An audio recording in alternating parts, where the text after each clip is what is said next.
Commissioner Verlin, would you care to continue? Sure. I would make a motion for Resolution 2015-132. It's a resolution approving a Parkland development and easement agreement with the Eagle Iron Partners, LLC, and the City of Minneapolis for application of the private land maintained for public use park dedication option to the Mill City Quarter Development Project in downtown Minneapolis. Second. I think for this one, I have a presentation. Mr. Schroeder, do you have a presentation for us? Assistant Superintendent, excuse me. Got to get all these titles straight.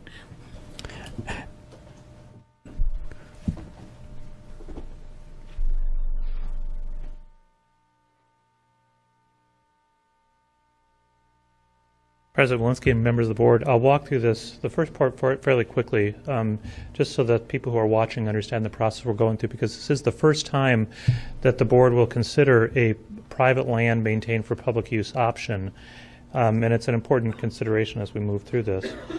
So the slideshow just kind of goes through some of the background, noting that we have three options under the new park dedication ordinance, and that for the Mill City Quarter, the project we're talking about, that it was determined that the developer, in discussions with the park board staff, would pursue the public use option, or the private land maintained for public use option.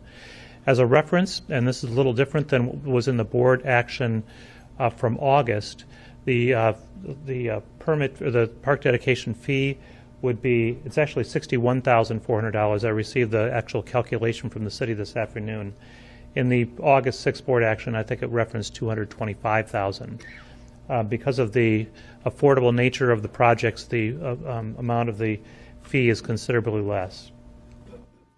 The project is actually focused on the development of a large surface parking lot near the riverfront and towards the river from 2nd Street South. It replaces the parking lot, and in this illustration, the part that we're talking about is this swath of land right here, which is essentially a former railroad corridor, and in the development agreement it describes this as becoming an amenity-rich plaza street. And as we get into this, I'll describe a little more about that. This just characterizes the contents of the Parkland development and easement agreement.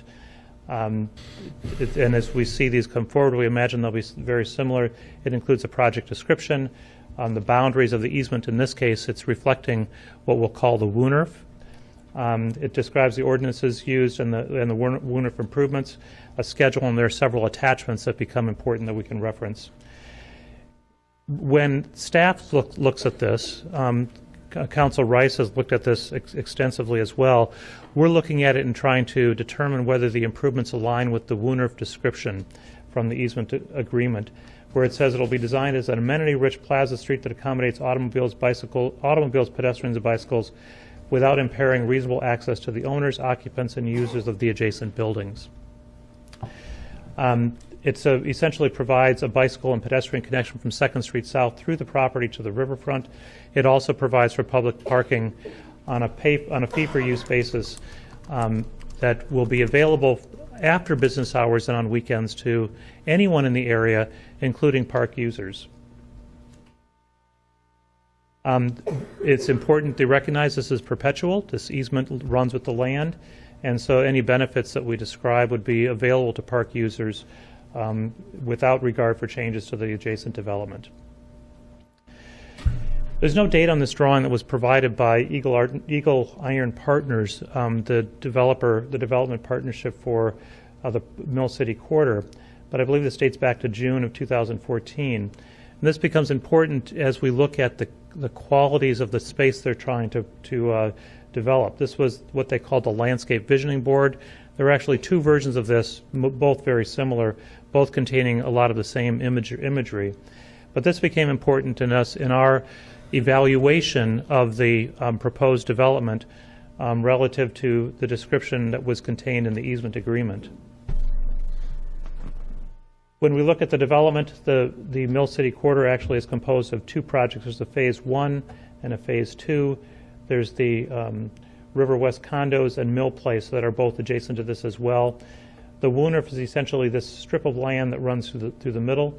And what's important, and it is difficult to determine here, is that the boundaries of the Woonerf essentially extend along the in this case, what would be the southwesterly side of a line of plantings up to the northeasterly side of a line of plantings on the other side of the Woonerf. So it's a very narrow strip of land, and I'll describe this a little further. Once it gets past an alley, they describe this as the South Woonerf, this being the North Woonerf. The amenities actually change dramatically, where it's focused basically on the surfacing of the materials through the access and in the paving, the parking area. This is a little better description, and the notes on the right-hand side of this slide characterize how I would describe what's being proposed. There's basically, and it's most explicit in the southerly portion of the Woonerf. So there's the 5-foot wide planting zone, this zone right here. It's kind of toned red. It's pervious pavers with plantings, tree plantings, and it happens on each side of the Woonerf. Parking bays of colored concrete on each side of that. And there is a zone through the middle. It's the driving aisle. This diagram has been changed a little bit since we met with the developer a week ago to show a band of colored concrete in the middle and colored concrete on the outside, which would better define a pedestrian zone. But essentially, the area between the kind of the northerly limits and the southerly limits are the Woonerf. The areas that are the plaza spaces on either side, this little space here, this space here, those are not technically a part of the Woonerf as described in the easement agreement. So this, when you take the south and the north Woonerf together, it provides about 80 spaces of parking configured as a head-in parking spaces. And then there is also there are things for signage and fixtures relating to the fee-for-use parking arrangement that would be allowed. The other things that are important, this does have lighting. The easement agreement shows that it would have trash receptacles. It doesn't actually describe in the easement agreement that there would be benches as a part of this. The lighting would actually be supported by, it's catenary, so this lighting supported over the top of the driving aisle from poles that are on either side. So the considerations as we move through this, and there are a few slides that I'll work through. The first is the alignment of the proposed improvements with the descriptions of the Woonerf that are in the Parkland Development and Easement Agreement. The second is the balance of space for parking and vehicle movement compared to that's provided for all the other uses that will go on in the Woonerf and providing passage through to the riverfront. The ability for the Woonerf to remain open during park hours, and in particular because there is a gate proposed at the river end of the Woonerf. The perpetuation of the improvements that are described, and they're noted in attachment D, some landscape standards, but there's some other things that we'll clarify in a minute about how we would think about that. Signage to indicate the publicly accessible nature of the Woonerf, and the ability of the property interest to close the Woonerf to public parking from time to time. And that last one is something that has been changing even until a discussion that I had this morning with one of the adjacent property owners. I'll just take each one of these, and I know we have a break here in a minute, so I'll try and get to a logical stopping point. So we look at the alignment of the Woonerf description from the easement agreement with the drawings and other information. As I noted, the Woonerf is essentially this area between and including the red bands. The spaces that are on either side, the public plazas, and these paralleling walkways through the southerly portion are not a part of the Woonerf. But it's important as we go through this that we recognize that there are some other factors that might allow those to become a part of what we consider to be the public realm of the Woonerf. This diagram, we asked the development team to provide a demonstration of the balance between modes, in particular because the notion of a Woonerf is intended to balance more directly and probably equally, and maybe even in favor of pedestrians and bicycles over things directed towards the cars. So they've identified the pedestrian-only movements, and I'll note that those are all happening outside of the Woonerf proper. The pervious paving, which is these areas that are in green that allow for plantings to be located, and there are, as I noted in the description, there are 3 interruptions of the parking bay with landscaping, and then the blue is essentially the shared zone for pedestrians, bicyclists, and cars. And as we note, the head-in configuration for the parking spaces is somewhat limiting for bicycle movements It's not necessarily what we would consider best management practices to be putting bicycles moving as cars are performing any backing maneuvers. They do note in the easement agreement the 5-mile-per-hour limit, speed limit, but it's a factor that's probably somewhat difficult to manage or even enforce. President Walensky, do I need to stop for a... Yes, actually you do, so thank you for being so kind. At this time, we are going to have open time. Well, thank you. Then we are done with open time, and Mr. Schroeder, Assistant Superintendent Schroeder, if you'd like to care to join us again.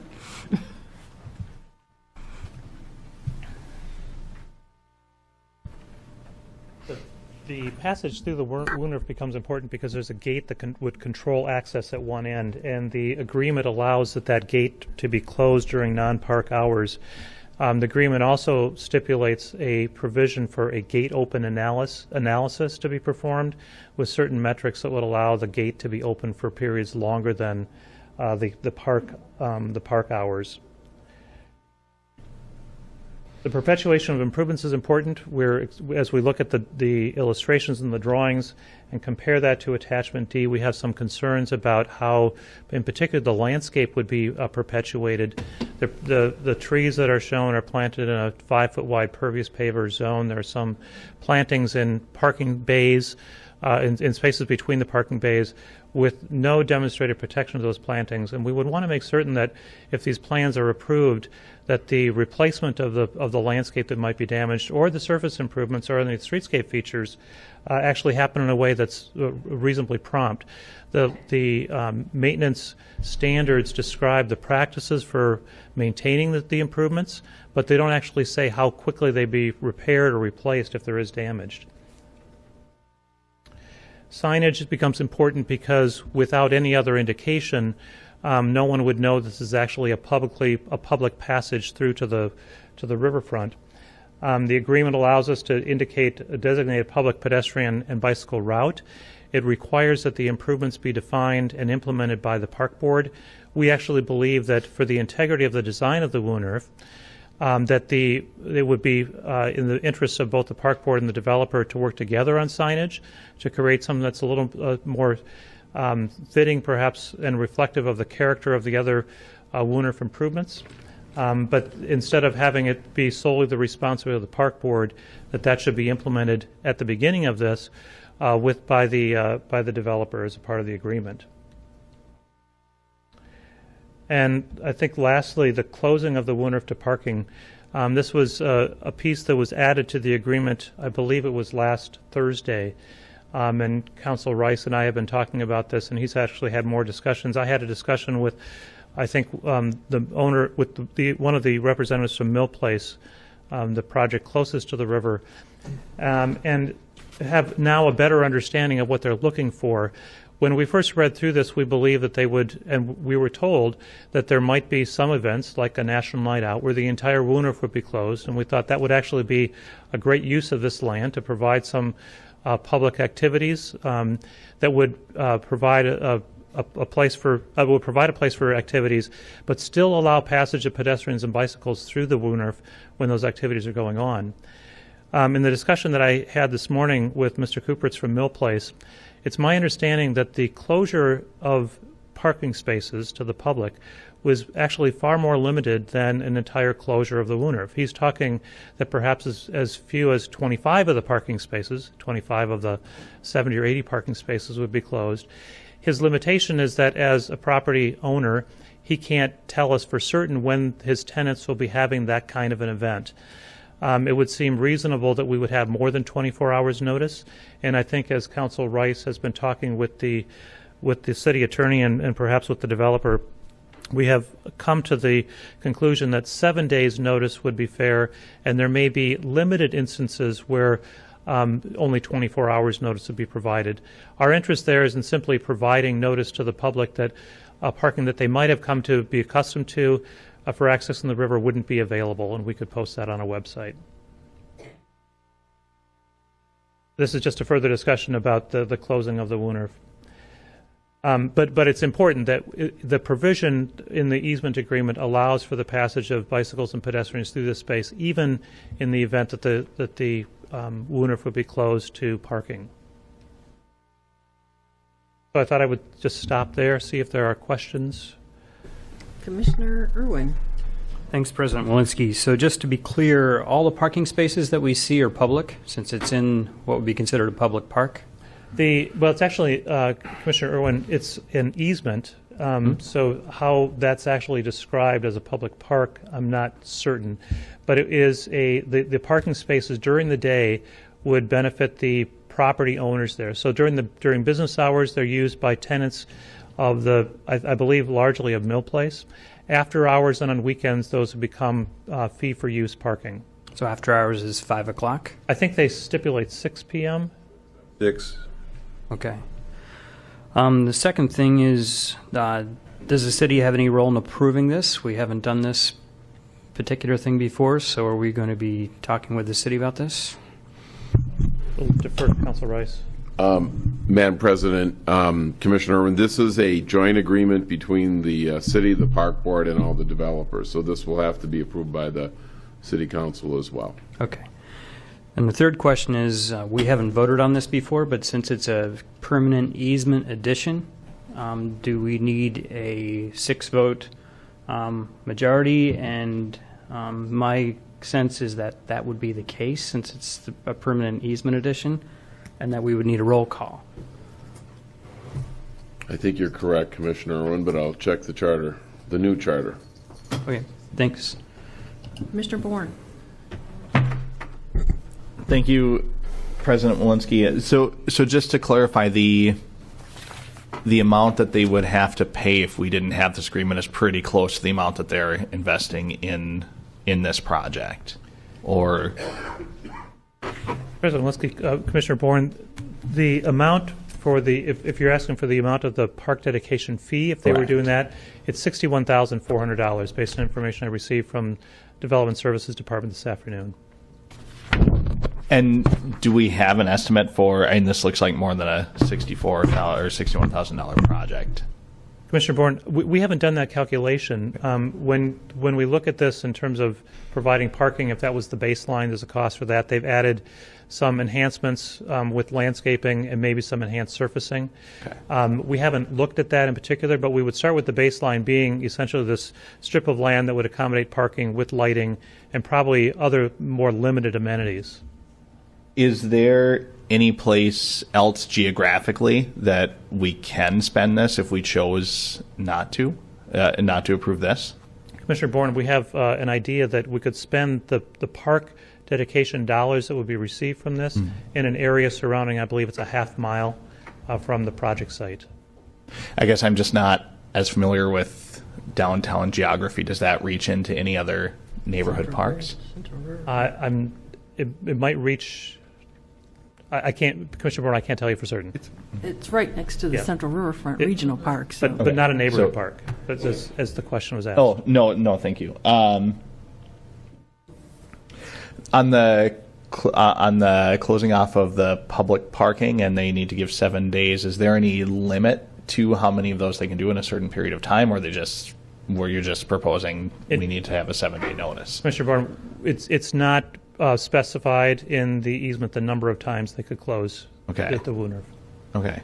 And then my last question is for council, based on this being an easement and not necessarily a park, how would people's assembly rights work if people wanted to organize a protest in this area? It's technically private land. Would they have our ordinances are enforced, or would the owner have a right to have people leave? How would that work? Madam President, Commissioner Bourne, I'm looking at page 187 of the packet. The grant of easement is paragraph 3 of the agreement. Mill Place developer and Acumen hereby collectively grant and convey to the Park Board a perpetual, non-exclusive easement for public access over, upon, and across the rail corridor property and Woonerf improvements to the extent each party's interest in the rail corridor property and Woonerf improvements. The foregoing easement shall be an easement in gross for the benefit of the city, the park board, and the public, and shall be binding on, enforceable against, and burden the rail corridor property. any replacements. Basically, the public rights will be to traverse the Woonerf, that area, which, as Mr. Schroeder has described, as essentially it's a public space, but it's a parking area. So it would be a very narrow area, and if people can go through the parking area. Okay, but the property owner and not the park board would have the right to expel people from the park if they were to assemble and occupy the area. That would be true. If people were just simply going through the parking area, it's essentially like a public sidewalk, I guess, would be, as if I were trying to describe it. It's essentially a public sidewalk. Okay. With true public sidewalks, people have the right to assemble and gather on public sidewalks, though. Is that correct? In general, but this would be a unique arrangement. The fee interest would be owned by the private parties, and if they, the right is to the public to access the property. If people were simply passing through, they have that right. It'd be a dedicated public right-of-way. I guess specifically, and just kind of, this might not sound entirely related, but I'm thinking 10, 15, 20 years out. One of the issues that's come up with the Mall of America recently with protesters is that there are these public dollars going towards a private space. That's essentially what this agreement is we would be taking a park dedication fee, which are public dollars, putting them into this space that then a private entity would have the authority to eject people? Well, Madam President, Commissioner Bourne, it's an interesting point, but there's no public right of access to the Mall of America. That case was decided by the Minnesota Supreme Court. Although there were public dollars used to improve that property, the entities that did that did not secure any right of the public to access or assemble on the property. And this agreement has secured for not only the park board and the city, but the public in general, the right to go through this property and treat it as a public sidewalk. So I guess what I'm asking is, with this agreement, we're not securing the rights for people to assemble and gather. We're only securing the rights for people to pass through. Madam President, Commissioner Bourne, I don't know that I could answer the question. I don't know that it's either allowed or precluded by this easement. I guess time will test whether it is. What I can say is that what's secured by this agreement, in lieu of the park dedication fee, is the public's right to access this property to walk through it without at least any restrictions in the agreement on whether, and more importantly, to connect to park board land that's adjacent to it, which, as I understand it, the park board plans to put a trail system in that would connect with this property that would allow access to downtown underneath the 3rd Avenue Bridge in both directions, so that people downtown could access the riverfront and people who are traveling on the riverfront can access downtown without having to,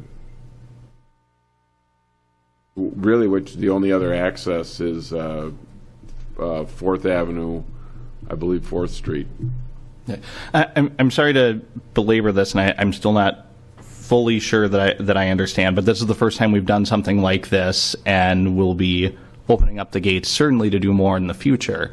And what I just want to make sure is that we are not giving public dollars to private land that looks like a park, but somebody can choose to assemble there and then be arrested because they're not assembling the way that the private property owner wants them to assemble. So I guess maybe, Council Rice, if this project was done and I organized a protest and sat there for 3 days during one of the times when it was closed off with 100 people, would it be your perception that I would have a right to do that with 100 people? Or would it be your perception, if the private property owner said that I was trespassing, would it be your perception that we were trespassing? Madam President, Commissioner Bourne, if you were to assemble and occupy the area, I think that you would not have that right under this grant of easement. You and other citizens of Minneapolis, or any citizen, any person, would have a non-exclusive easement for public access over and upon and across the rail property. That means that you have a right to walk through that area, and so do other people, and you can do so as long as you don't impede other people's rights. Right. And I'd also think, in terms of characterizing this, the park board and the city are not providing direct funds for this. What's happening is the developer of the property, under the ordinance that the park board and the city adopted, has asked to exercise. There are three choices. One was to dedicate specific land as public park land. The other one was to pay a fee, or the third option was to provide access to the land, something else in terms of a value for the public. Mr. Schroeder's looked at it, I've looked at it, the staff has looked at it, the superintendent's looked at it, and we've concluded that the value of this easement to the park board, the city, and the public, it equals to or is greater than the, is it approximately $62,000 that they would otherwise pay? And I think that what's probably mostly valuable is that this is a key connection with the park board's West River Parkway Trail system that would not otherwise be available. No, I absolutely understand that. I just have some reservations about creating what years down the road could be a network of private parks. It feels like it is public dollars where the fee, they're basically getting a $64,000 subsidy to put towards this project that they want to build, which if they didn't build that, it would be a $64,000 tax, which I'm hearing there are other places that the park board could spend those public dollars where individuals would have more rights guaranteed when they're on that parkland. And I guess that's my only concern. I think you've answered all of the questions, and I think it's just political differences at this point. But thank you. Commissioner Olson. Thank you, Madam Chair. A couple of quick questions. The public parking for a fee, who sets the fee and who collects the fee? The fees will be set and collected by the developer, and it's specified in the agreement that at least a portion of those funds will be directed back towards maintenance of the improvements in the Woonerf. So they could charge whatever they wanted to charge Correct. for the public parking that is being provided in lieu of a fee. I'm not comfortable with that. Second question, the gate. Gates are generally meant to keep people out or in. Why do they require a gate? They have, Commissioner Olson, they have talked about the ability to control access from the riverfront until the time that the park board develops more extensively the facilities on the river. And I think they have concerns about transients living near the river and moving through this area, which they feel would be controlled by the presence of a gate. Well, I see it as they want to control who comes in and out. And if it's truly public, I don't think a gate is inviting, and I don't think a gate is truly public. So I will not support this with a gate unless I can get a much better answer. And I don't think I'm going to. So I'd like to make an amendment to this resolution that the fees for the parking would be agreed upon by the three parties, and that the gate is out. I just don't see a gate as good public policy. I can't think of areas that we lock up and gate, especially pathways where people are meant to walk through. And I just see it as a convenient way to keep people out and So I wouldn't support that. Okay, we have a motion and a second. Any discussion on the amendment? Commissioner Vreeland, did you want to discuss the amendment? My questions are related to similar issues. The first thing I'd point out is that it does say that parking has to be commensurate with other parking, so they can't, so that's in the agreement thus far. Okay. There's a lot of details, and I don't know if I've found Exhibit D yet. And then there's, I found E. And then there's plans that aren't dated, that aren't in, so there, again, approving something where all the pieces aren't assembled makes me nervous. And one of the issues that two of my colleagues have also addressed, but in a different way, is there's several times where this refers to normal park hours. And our ordinance says that anyone can go through a lit path anytime. Our parks are never closed. So again, if you're going from one place to another where there's lighting, you can always go through a park. The 6 to 10 is for undeveloped areas without lighting. If there's lighting, you can linger from 6 to 12 midnight. So I hate to have this predicated on something that is counter to our ordinance. I mean, it's just, the writing is faulty if that's assumed to be normal, because this is not normal. If they want to negotiate something, or if they want to lock gates, that's something we have to negotiate separate. But again, building this pyramid on top of an erroneous version of what our ordinances really say is problematic. So I don't know if you want to respond to that or not. President Wolski, Commissioner Vreeland, we can go back and look at that, and I think it's worth refinement. The language was prepared outside of planning staff, and we have been working to refine lots of elements, and that is one worth continuing to look at. And again, it's directly to the amendment. I mean, there's no other park path in our system that's lit that if you're going, I mean, this is a transportation route. I mean, if you're going to work, or if you got a bakery shift, I mean, this might be the way that you're getting onto the river road. We don't close our paths. So if this is a park path, I have questions about that. And I don't know if I'll support the amendment or not, but I certainly have similar concerns and would like to hear other people's opinions. Commissioner Tabb, was yours toward the amendment? Yes, also in sort of terms of clarification. What I can't figure out from the resolution is, because it said it in the background material, are we saying we're allowing you to do further negotiation, which would allow you to negotiate things like the gate, or are we saying, oh no, you have to go do this the way that, in some certain fashion?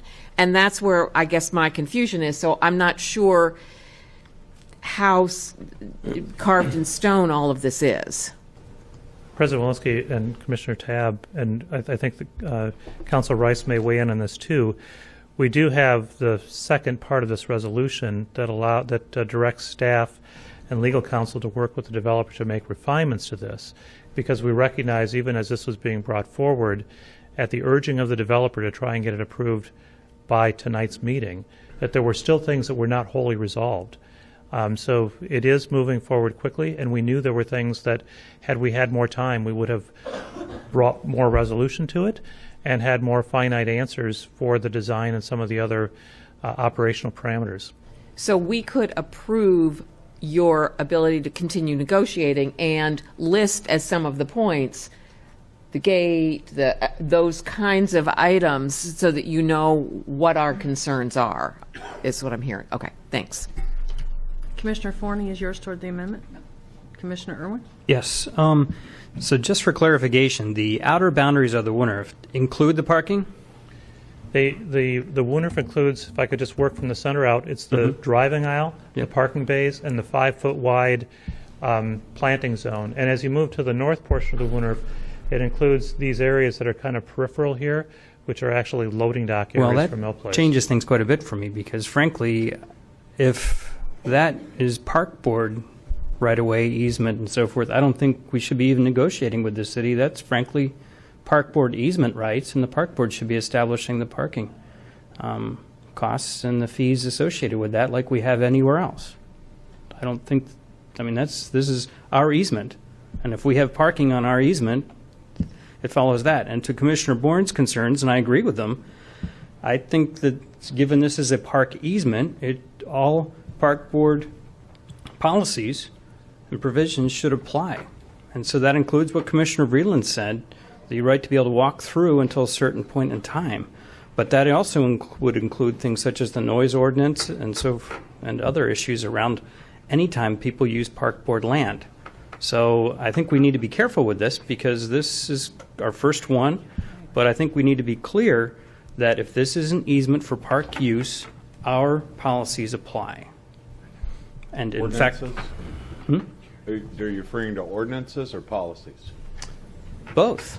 This is park board easement, and everything should apply related to that. So if people want to walk through the property, Commissioner Bourne, and protest, I think they should, but we have provisions also that people can't block right of way in the park system, but people should be able to exercise their free speech rights moving through the property.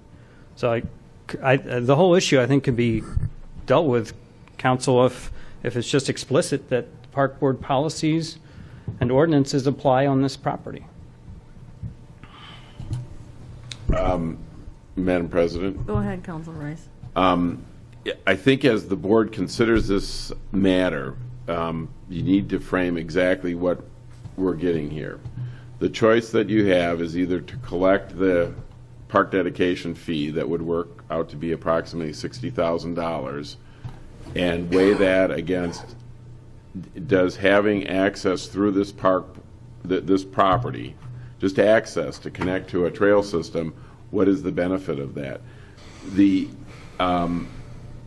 developer would not be required to dedicate anything, any land at all, or provide any access to the property. They could just pay the fee, and that's it. There would be no way to connect into the river. As Mr. Schroeder pointed out, this was a rail corridor at one point, and we acquired that the rail land under the 3rd Avenue Bridge when we condemned property for the West River Parkway back in the late 80s, early 90s. And included with that condemnation was part of this rail spur.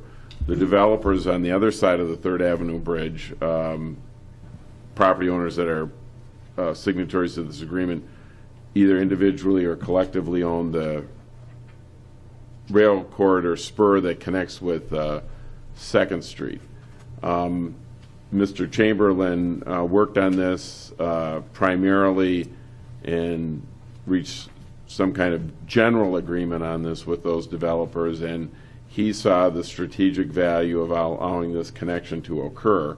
And what really the board would be getting, if you choose to do it, is either take the $62,000 or take the easement through the property, which is essentially a parking lot or land that's used for parking that's convenient to the properties on either side, and have that connection. And I think, with all due respect to the board, that's the choice that you face today. If you turn down the easement or can't reach agreement with them on the easement, there could just be not just a fence, a permanent blockage between the riverfront and this parking area. And that's as I see it, that's the choice. So the sense that it's an easement, the park board would not own the fee. This is not the park board land, it's private land that a private owner will be allowing the public to access in order to reach our property. So in some benefit, you'd have to weigh what's the benefit for the citizens in downtown to get access to the river in our system. And that's how I see the choice. So Commissioner Bourne raises some interesting points about what the public access is. Again, we're going to, it's a very important decision. That's why we've certainly brought it before the board. This is the first of its type, and it may not be the last of its type as you see development in downtown occur. It's different than probably other things that we've seen, but you're likely to see more of these, I would say, going forward. And I mean, just as an aside, I don't know what the square foot property down there would cost, but it would be, could be $30, $40, $50 a square foot, and so $62,000 wouldn't buy you much land down in the riverfront anymore these days. Okay, Commissioner Bourne, is yours to the amendment again. Yes. Okay. Thank you, President Walensky. I just heard some things that Commissioner Tabb had asked for verification on that I'm kind of confused about as far as being able to negotiate things at a later date versus what's in the agreement. And so the gate, for example, I'm just looking at two different examples. There's one point where it talks about paver design, and it specifically spells out the park board can go and modify the paver design. It talks about the gate, and it says the parties acknowledge that the developer intends to install a gate at the north end, comma, not period. But it doesn't say that the parties acknowledge that the park board will negotiate about whether or not there's a gate there. So I don't know if we approve this, if we can go back and negotiate those things, because we're only signing this agreement and we're not signing the background agreement or the background information. I mean, frankly, if it's the choice of giving up people's rights in what looks like a public park or giving up $64,000, I would rather give up we're not even giving up the $64,000. I would rather collect that $64,000 and put it in a public park. As far as the space goes, my instinct would be is if the developer's on a time frame, they're going to put some sort of green space here no matter what. It might not be a path through with access to the river, but my understanding of the park dedication fee is to help offset the influx of growth in the city and making sure that there's green space available for people.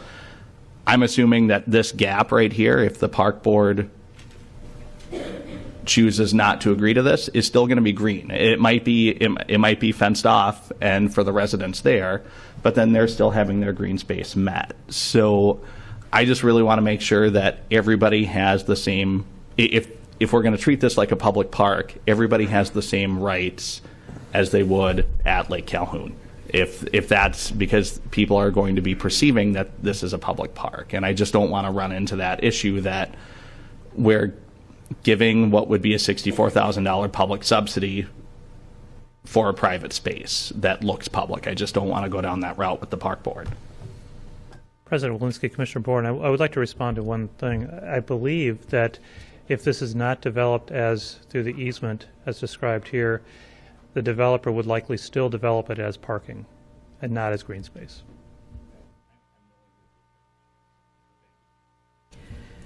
Commissioner Tabb, was yours toward the amendment? No. Okay, Commissioner Vreeland. I mean, this is, in one frame of reference, a very good deal for the park board. And that frame of reference is the waterworks and the access and the circumlocution. So, again, the value is, this is a very difficult question with something we haven't done before. Water Power Park. Do we have an easement for Water Power Park? Do we have an easement for Water Power Park? Excel, we maintain it. Folks, it has a gate on it. East side. We go in, we go out. Oh, yeah.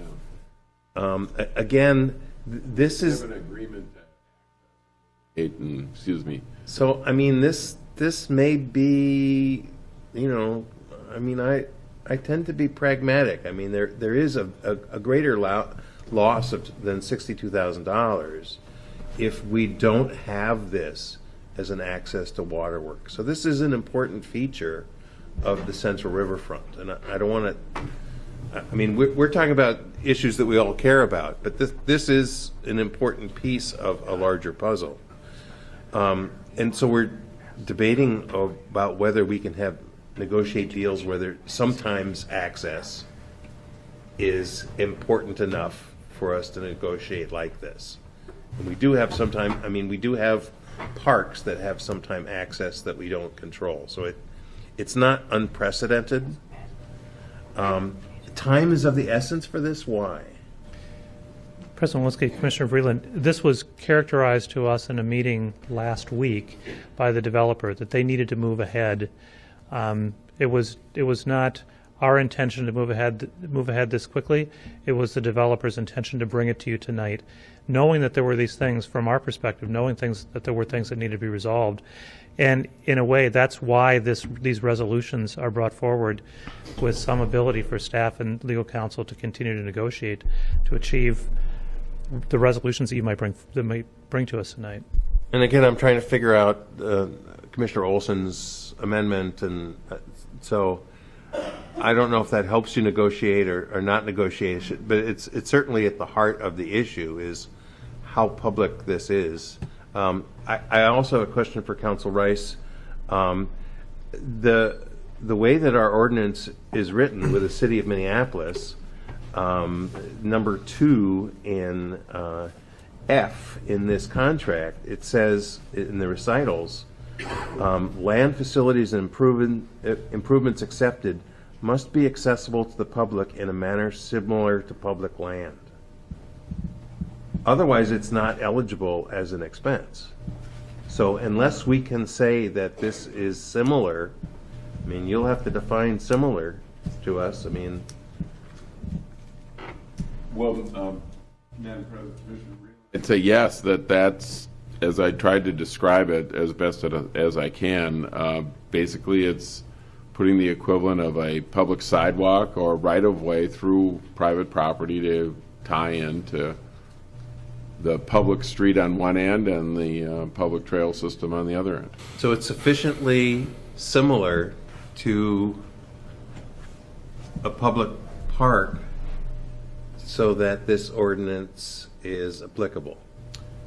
I would say it's part of maybe to refine my earlier words, I'd say it becomes a trail. In essence, we're going to be able to get a trail. We're going to get an easement for a trail through this private property in exchange or in lieu of the $64,000. Or I think that number keeps going up. 61. 61. This isn't the NBC $64,000 question show, but it seems like it's getting there. That can be closed, unlike our other trails. At this time, I'm going to jump in here. I see Mr. Min kind of straining in the back. Would you like to come forward and give your opinion of how this is going to operate to our board? Why, yes. Thank you for joining us. Madam President, members of the board, my name is Stephen Min. I'm with Loopy Development, and I'm one of the principals of Eagle Iron Partners.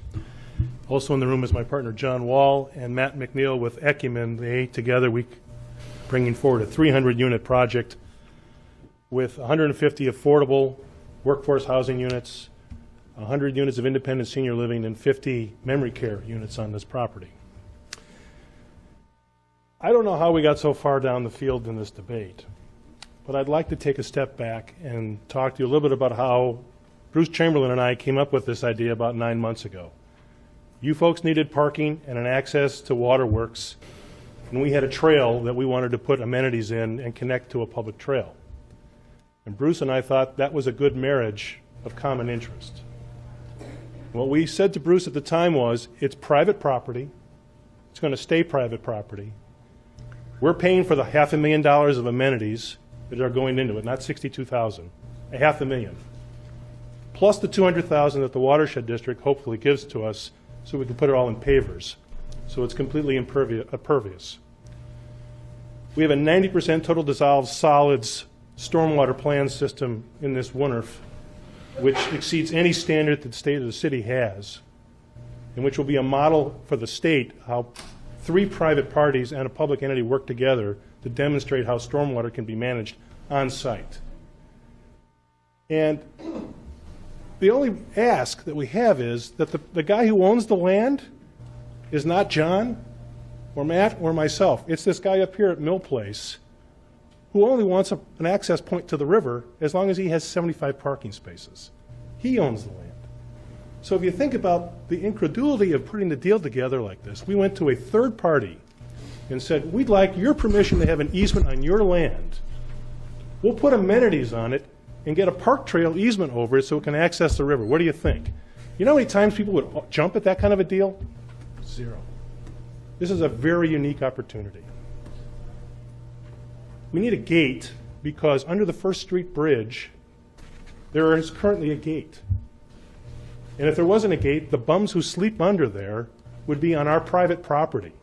I'm sorry, just point of order. Who would sleep under there? The bums that do sleep under there that we have to kick out right now. The homeless, whoever are there, come in and break into the buildings. The bums. The bums. Okay, thank The you. bums. Okay? Now, we're not in the interest of denying access, but we are interested in protecting our private property. We cannot have vulnerable adults, 150 seniors, or vulnerable individuals in our housing units, or the vulnerable tenants of the office building exposed at late hours to vagrants under the bridge. So if the park is open, gate's open. If the park is closed, we want the gate closed. I put a mechanism in response to this concern, which Bruce Chamberlain did raise. Let's have a mechanism for a test.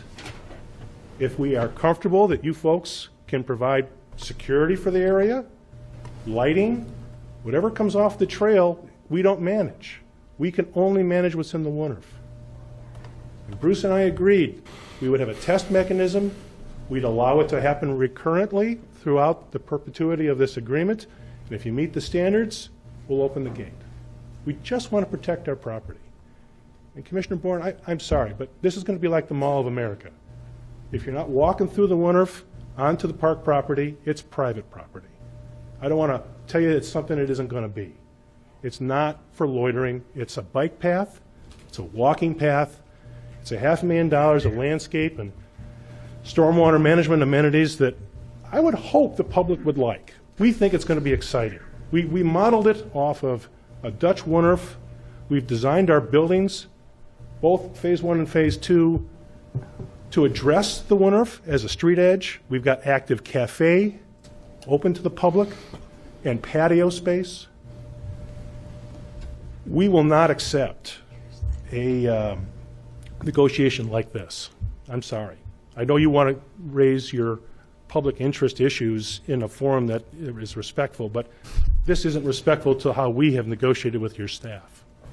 We'd rather pay the $62,000 fee and lock the gate and call it a day than be told that we're going to have here are the set of rules and it's your park ordinance and it's your parking fee and it's your parking revenue. I'm sorry, Commissioner Olson, but no, it's going to be our parking revenue because we're responsible for maintaining the Woonerf. And it'll be reasonable. I got 400 other parking spaces on the Woonerf, and I know what those rates are, and it's about $140 underground in the area and about $100 on the surface. And those are monthly rates, so it's probably going to be $2 or $3, to park nights and weekends, just like you folks charge. Okay? But we're not giving you the land. We're giving you a unique easement, a unique opportunity to partner with us. And this has been going on now for 5.5 years. I don't know if you know that we have a $2.5 million grant from Livable Communities, that this is a key part of our demonstration of how private owners can make a public place-making effort. And we're just a little stunned in the back of the room that these issues weren't advanced in a way that we could have addressed them. And right now we're under a deadline. And you asked, why are we under a deadline? We need your approval tonight so that it can go to the appropriate 2 committees at City Council that have to adopt it, pass our bond resolutions by the end of March, and close by April 6th. Both of our projects depend on the variables in the interest rate market right now, which is very, very volatile. 25 more basis points of movement on the 30-year bond index, and we've lost another $500,000 of capacity for our project. We are not in a position to give you more time.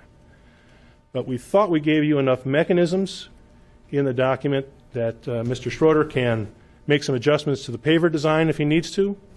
We're certainly willing to guarantee you perpetuity to the landscaping.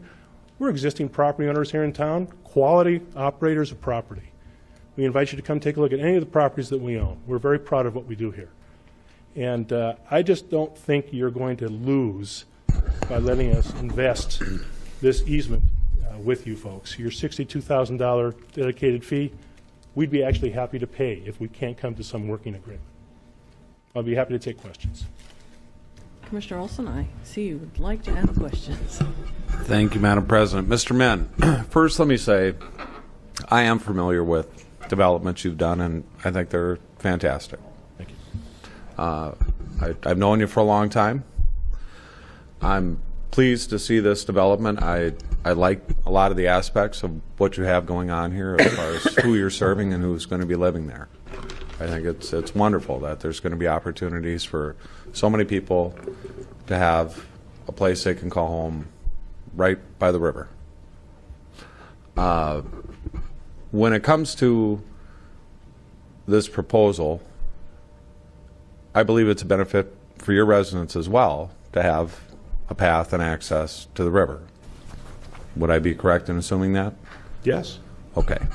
And it's certainly a wonderful benefit for all the other residents and all the other people that use the park system and go in and out of downtown. So it's a win-win for everybody. Absolutely.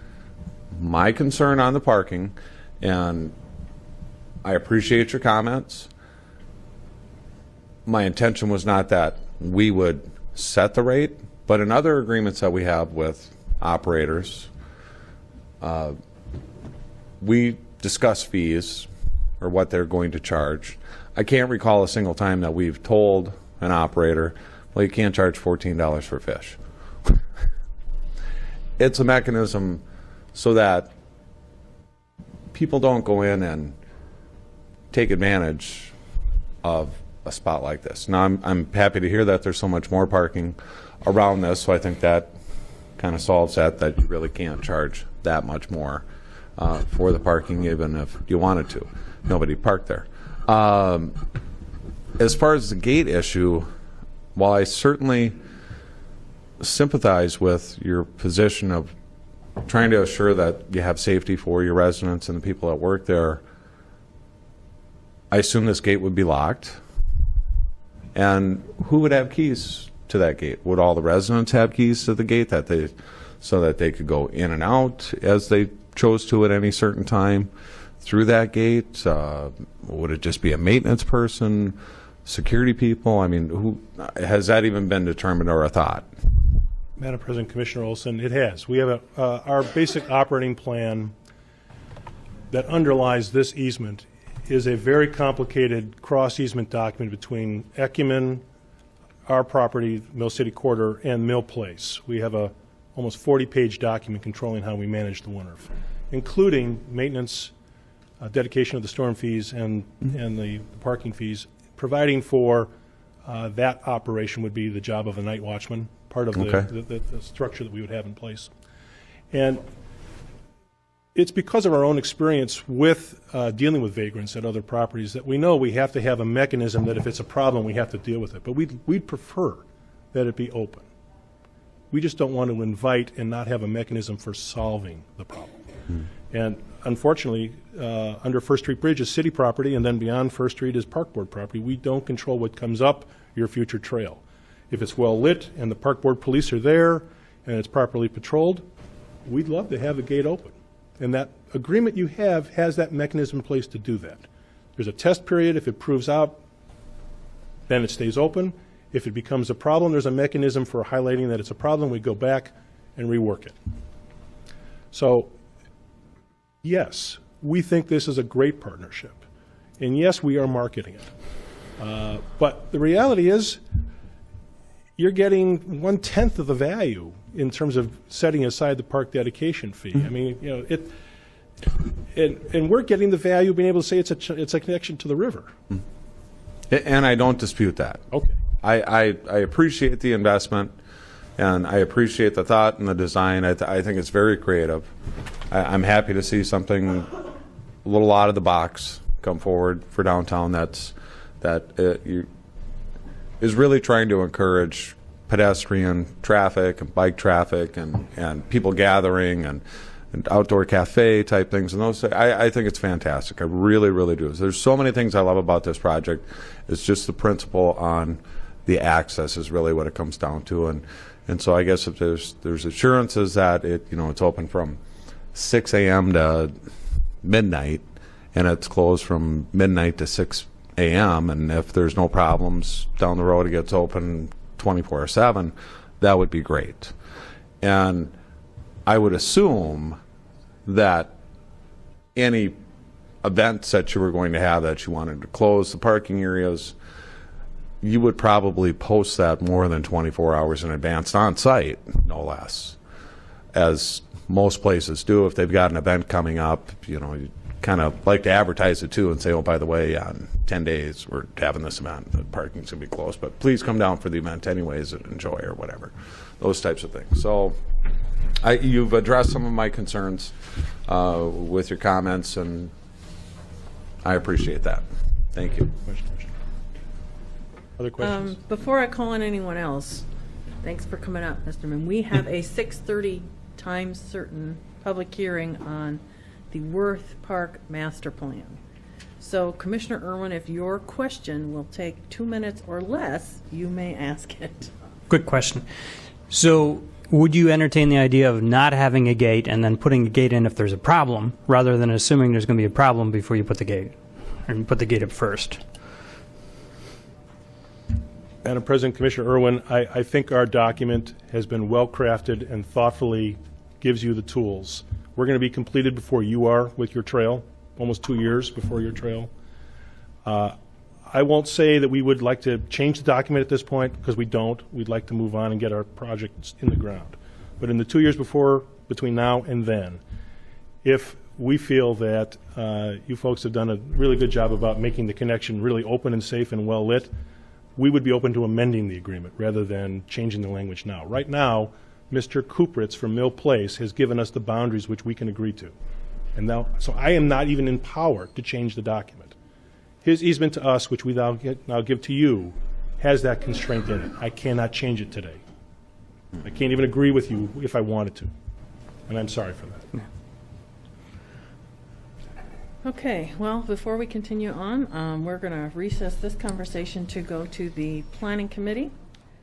All right, at this time, I'd like to reconvene the regular meeting of the Park and Recreation Board. I believe we were in the discussion over the contract for the Woonerf. So, Mr. Min has sat down. I had questions here. hold on. We are on the proposed amendment to the contract, or the amendment, and the person I have listed as needing to speak next, oh, geez, I had it written down, hold on. Yes, here we go. It was Commissioner Bourne on the amendment. Thank you, President Walensky. And I guess as far as the amendment goes, I would support that because it makes a non-public deal a little bit more public.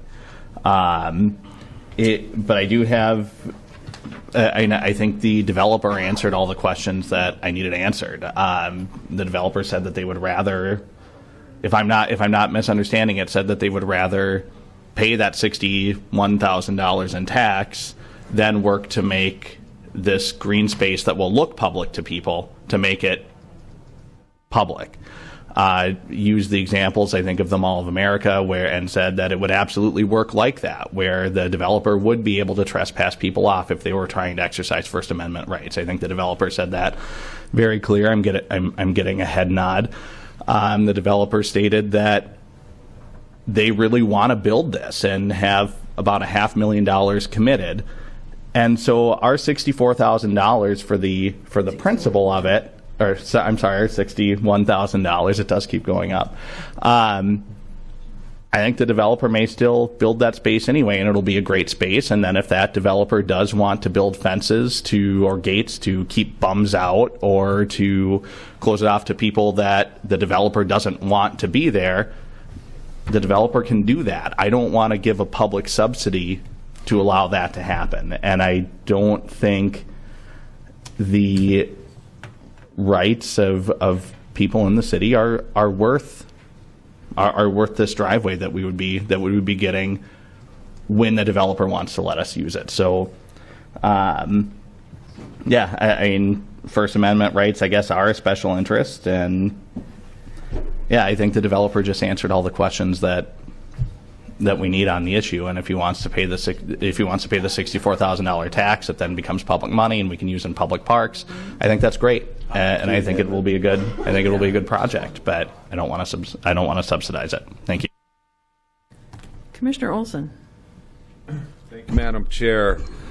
After having an opportunity to speak with one of the proposed developers and partners in this venture, I'm comfortable with the answers I got, and I'm comfortable that their intention really is to make it public space and public access, while also making sure that safety is a priority. I don't get the impression that it's going to be locked all the time. In fact, I think they're going to be very liberal with access and the hours that people can wander through to their next destination. So I'd certainly like to withdraw my amendment. If that's a problem, then fine, we'll just go ahead and vote on it, and I'll vote against my own amendment.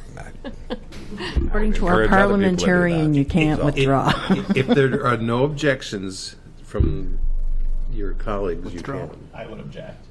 Yeah, and he seconded it, so it's going to a vote, and I'd encourage people to vote no, and I'll vote no against my own Commissioner amendment. Reeland to the amendment.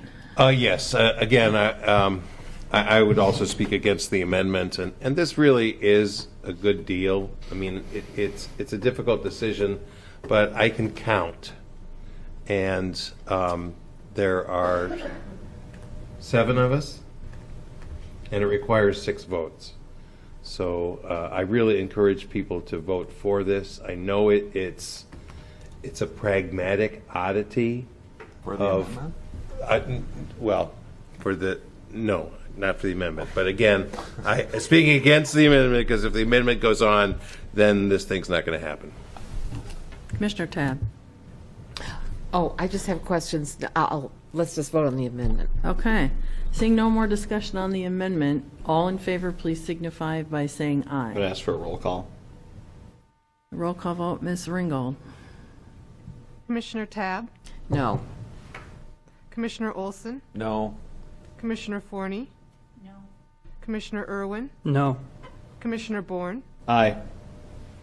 Vice President Vreeland? No. President Walensky? No. 1 aye, 6 nays. Okay, the amendment fails. So again, now we are back to the original resolution, which is a resolution for application of the private land maintained for public use park dedication option to the Mill City Corridor Development Project in downtown Minneapolis. So on the original motion, Commissioner Bourne. Sorry, Commissioner Tabb, then Commissioner Bourne. Thank you. My bad. I just have some questions that I'd love to be able to ask of staff. So this is basically a private street, so therefore everything on that street, repaving, everything is maintained by the development. Correct. Or whoever. Is there parking for residents? Is there like an entrance where they would go in, and is it on this street? President Walensky, Commissioner Tabb, I'm going to try and pull the drawings up, and Thank the developer may be able to answer that question more directly. But I believe that the parking that is on the Woonerf is parking that is available for the development uses during the day, and it's not necessarily slated for residence development. But perhaps Mr. Min can clarify that if we need to. Okay, what I'm wondering is there egress and exit on the Woonerf itself. Mr. Min, welcome back. Great, that's wonderful. Madam President, Commissioner Tabb, the Woonerf functions as our driveway for both properties. And that was the primary origination purpose of acquiring the easement from Mill Place. So from our, I don't have a pointer here, but, oh, the mouse will do it? There you go. Technology is at the park board, okay. You can enter this way to our building, and that's how you get to our below-ground garage. Okay. Now I Oops. did something wrong. It's dark in the There. garage. Well, that's the limit of my technology. This is a two-way easement between our building and Phase 2 of the Ecumen project. We've also granted an easement, which is property we'll own, to Mill Place, so they can bring their trucks in. They have a loading dock here for their tenants.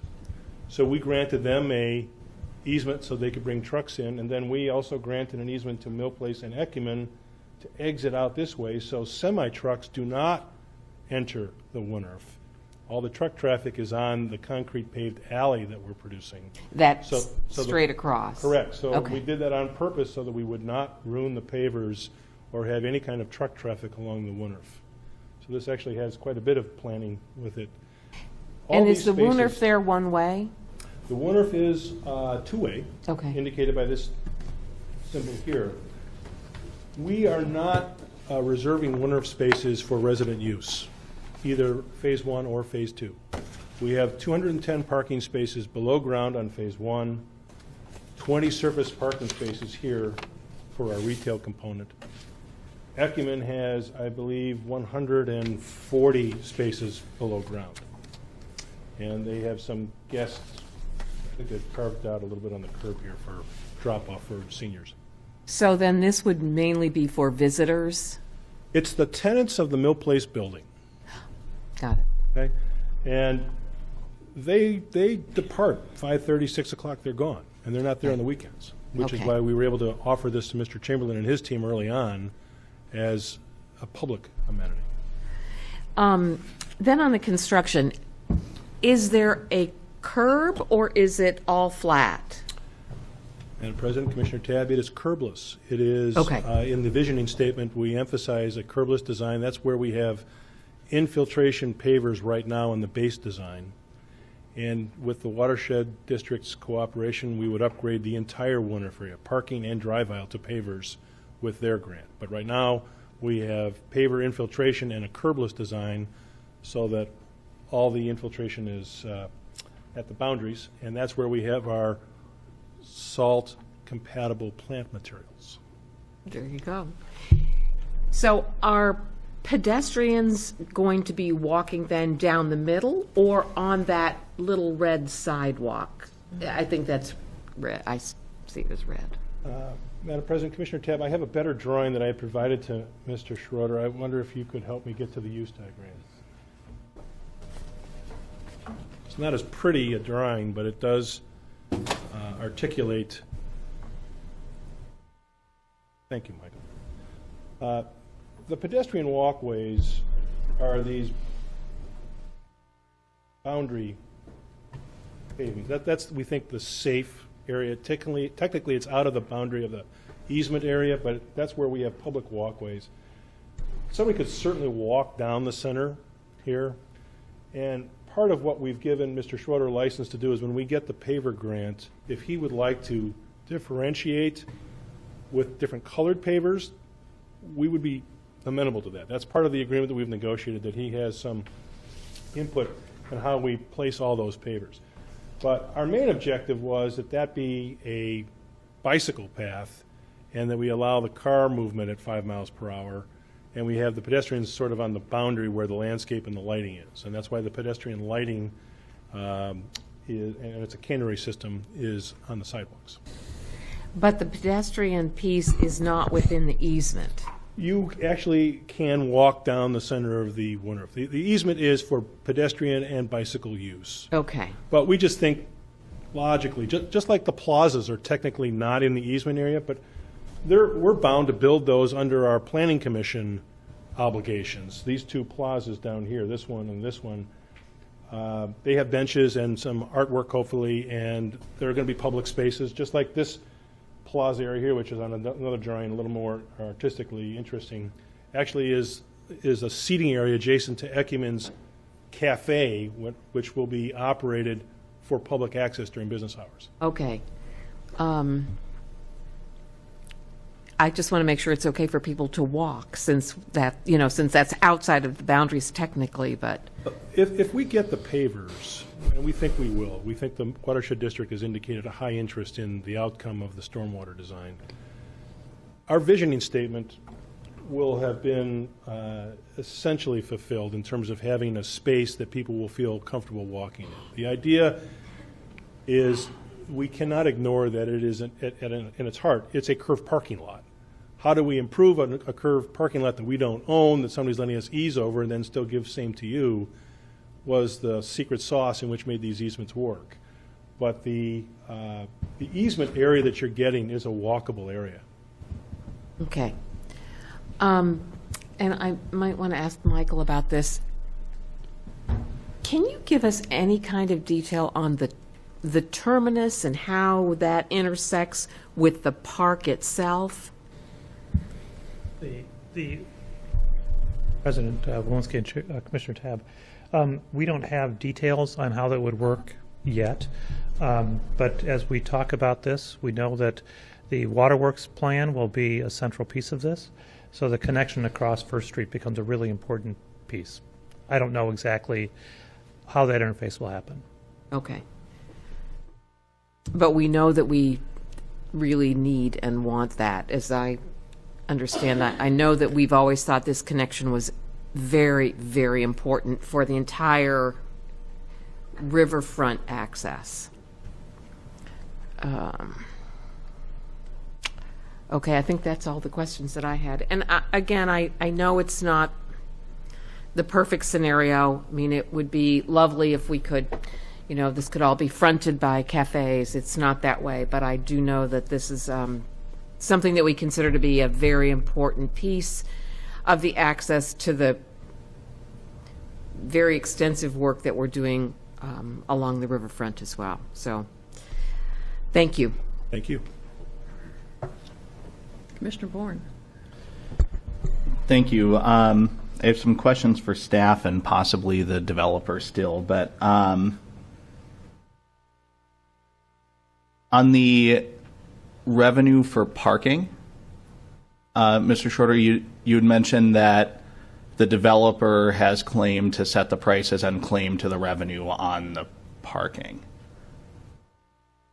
President Walensky, Commissioner Tabb, I'm sorry, Bourne, I will have Mr. Min come back up and explain that, but as I understand in the easement agreement, some of the revenues that are generated from the parking will be redirected towards maintenance of the Woonerf improvements. Okay, but I'm still not ready for Mr. Min. I'm still asking you questions. Thank you.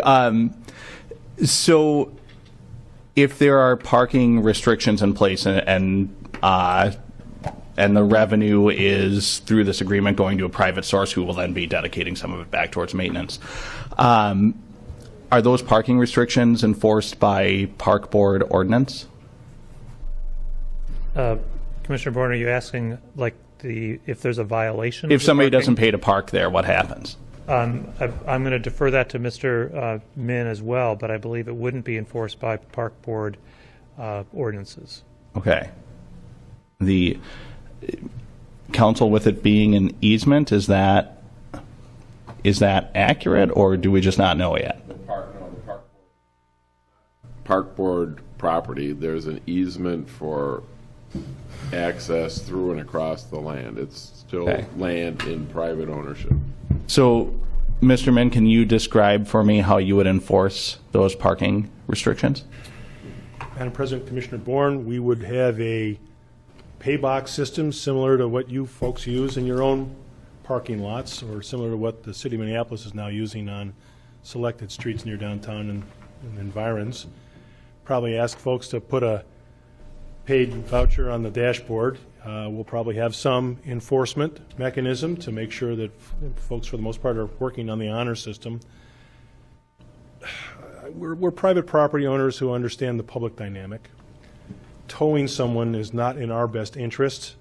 A warning, an encouragement would probably be part of our systemic approach, but the Mill Place folks own the fee title. We have an easement from them to accomplish this task, and we're giving part of that easement to you. We have a cooperative agreement with Mill Place for enforcement and maintenance. We've agreed as 3 private owners to use this parking revenue to maintain the Woonerf. That's remarkably generous by the Mill Place owner. And I will just simply represent to you, I own what looks like very public land down at Stone Arch Apartments between the steam plant and the extension of Main Street, which we built. And you folks don't even know that it's my private property. We just don't tow people, but they park there all the time on their way down to the riverfront. I'm not saying it's going to be free, but we're not looking to make a problem. So I guess what I want to reiterate, or my concern on that is that public police and park police will not be used to ticket and enforce, and there won't be any public expense to us on that end to collect revenue on a private property. It'll be all us. Do you have projections for revenue for the parking? Not really. 80 spaces, $2, for a couple hours. I don't know how many people are going to use it. We don't know yet what your waterworks use rate is. We haven't actually put any revenue into a model. Okay. I guess one of my other concerns is that we are giving a $60-some thousand subsidy, and the owner is then going to make that subsidy back through parking revenue. There are still restrictions to what, as the developer just said again, will very likely look like a public park. And I just don't want people, I don't want people going there under the same thought that people thought the Mall of America was public property, and getting arrested and coming to the park board and not having any recourse. I was a little bit bothered, obviously, by the derogative comments about homeless and highly mobile people in our community, and wanting to keep them out. And my other concern is, it sounds like we're going to vote on an agreement that allows a gate and is allowed to keep anybody out. And if the developer is allowed to take a $60,000 public subsidy, keep out anybody that looks like a bum, I don't know how much other freedom or ability that they have to keep out. And that's not a question. I don't require a response. I'll be opposing the motion, and I hope that other commissioners listen to the presentation that we gave, and there would be one other person to block the 6-person majority, and the developer can have their wish of just paying the $60,000 tax and then being able to do whatever they want with a private green space, which I'm sure will be beautiful, and it sounds like we'll have a pathway through it for its residents to enjoy. I see you've brought a friend. Madam President, I wondered if I may respond briefly to Commissioner Bourne's point about the subsidy, and then I'd like I'm to sorry, defer- point of order. I wasn't asking for a response. Mr. Min, if you'd like to inform us of something, that would be fine, and then if you'd introduce the other gentleman you have at the dais. The gentleman to my left is Matt McNeil, who's the project manager for Ecumen, and they'll have the Phase 2 project. I just want to make sure that the board is clear. We're not receiving any money from the park board. We have received public funds in the form of a demonstration grant, and part of our demonstration obligation is to produce a form of shared parking. That was one of the missions that we were charged with in meeting the LCDA requirements. And so not only do we have a shared parking arrangement here, which I think is pretty creative, we also have a shared parking arrangement in our underground parking. Met Council didn't really raise any concerns about how we would maintain it. They didn't provide ongoing maintenance funds. We had to come up with that solution on our own. As for the gate, I'm going to defer to Matt on the gate, because the issue for vulnerable adults is really in his milieu. Welcome. Good evening. Thank you, President Walensky and Commissioners. I represent Ecumen, who is the developer on Phase 2, and I am the project manager and developer for that project. I'm also have a dual interest. I'm also a resident in Minneapolis at 401 South 1st Street, which happens to be directly adjacent to Phase 2 of the project. And I overlook a property that you own called Fujiya, and have a delightful view of a property where we've seen significant amount of disrepair, graffiti, and so forth. Mr. Chamberlain was gracious in ensuring that the homeowner saw replacement to lighting and a significant amount of graffiti that our neighbor at Mill Place has been concerned about as we venture down this path. And I think the gate is a reasonable compromise, as Mr. Min has discussed, on the private land, public easement interests, to allow for a test period, knowing that it's going to take the park board a little time to come along with the trail. And so both as a neighbor and as a developer, I guess I feel that that's a fair ask. And I do think over time, I know I've heard Councilmember Fry a number of times talk about eyes on the park. I think with lighting and eyes on this park, it will become a 24-hour access, and I, as a neighbor, really hope it will, because I hope to use it as a bicycle rider and a runner. Thank you. Thank you. I'd like to call the question. Okay, we have a call to question. That means we have to take a vote on that. It requires a second. Oh, that's true. Do I have a second to call the question? Seeing no second, Commissioner Forney. Thank you, President Walensky. Yes, I just had a few questions. Thank you so much, Mr. Min, for answering so many questions. And so just a couple more. But I also want to express how exciting this is. I'm really, this is so visionary and everything. And I hope that you understand that our apprehension is the fact that it is so new, not only from the standpoint of a Woonerf, but dedication fee. There's so many things that are in here and everything. So our questions are that we sincerely appreciate all the efforts that have been put forth, but we have to do our due diligence. So a couple questions. You indicated something about, I believe it was Mill Place, needs to have 75 parking spots. Is that a part of this, or is that elsewhere? Madam President, Commissioner Forney, the 75 spaces that you see in the Woonerf are on Mill Place's fee title, and they presently park in that lot. And so as long as that parking wasn't lost, they were willing to give us the easement. So that's where they will be parking. That's where they have been parking. Okay, so they just want it replicated someplace else. Okay, then of the 75 parking spaces, will those be a part of either one of the developments in passage, for the development? Madam President, Commissioner Forney, no. Those spaces did not count toward our parking count in the Planning Commission approvals. They were excluded. The Woonerf, you might recall, I think you were there for one of the hearings, is a separate application. And we actually had a separate approval for the Woonerf. We treated it under the Park Plaza rules, and we have a separate approval for the Woonerf from the two separate developments. So actually a total of 3 Planning Commission actions for this project. That's right. Well, thank you. Those are my questions. Thank you. Okay, well, Mr. Min, thank you for coming, and Matt, I forget your last name already. Thank you for coming too. I apologize. This is a unique thing for the Park Board. This is an area where we see the need to have more access from downtown to the riverfront. We have a lot of big walled buildings. The post office is huge. You can't get through there. The Federal Reserve building is huge, and after 9/11, now you can't get through there. There's a lot of big, multi-story, huge buildings that do not provide a lot of access down to the riverfront. And I am one of those people that wants everybody to have access to this beautiful area. And so I would like to ask Mr. Min one question. You can say it from back there even. Did you offer to buy this parking lot from the people who owned Mill Quarter? Or not Mill Quarter, the one on the corner. Madam President, we have been working on this project for almost 8 years. Yes, we at one point offered Mill Place a dollar sum for the land value, and it so upset them. They deemed it so much a part of their heritage with the building and their vision. They had a plan like this when ICE-T funds were available 15, 20 years ago, that they preferred to work with us in this much more flexible and more imaginative but out-of-the-box way than actually sell the land.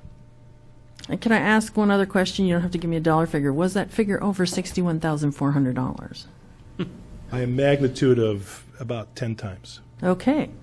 So for the Park Board to ever get this property for ourselves would be pretty, and I would admit, highly unlikely, So this may be the only opportunity we have to provide this access to the citizens of Minneapolis to get from downtown down to the riverfront in a less complicated way than taking the spinning bike route or the 3 flights of stairs from the Hennepin Avenue Bridge, or going all the way over to Portland Avenue, where we have what we like to call the intersection from heck, because there's so much traffic there at the end of the Stone Arch Bridge.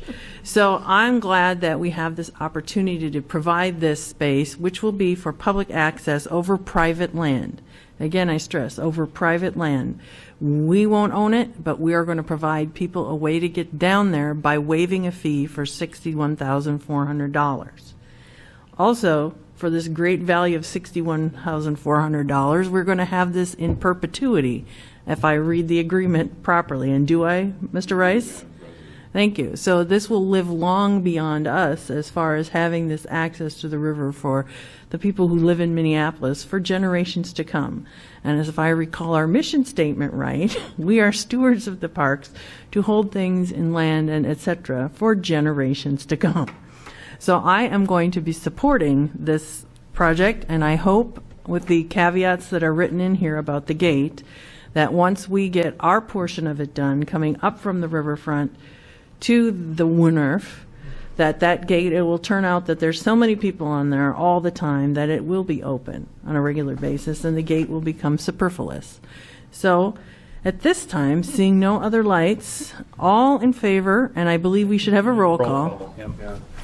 All in favor of Resolution 2015-132, a resolution approving a Parkland development and easement agreement with Eagle Iron Partners, LLC, and the City of Minneapolis for application of the private land maintained for public use park dedication option to the Mill City Corridor Development Project in downtown Minneapolis. Ms. Ringgold. Commissioner Olson. Aye. Commissioner Forney. Aye. Commissioner Irwin. Yes. Commissioner Bourne. Nope. Vice President Vreeland. Aye. Commissioner Tabb. Aye. President Walensky. Aye. The resolution passes. And we have 6 votes, so if we need to meet that standard, which, did you find out we need to? Yes. Okay, then we meet the standard. Right, thank you for staying with us this evening. Moving right along.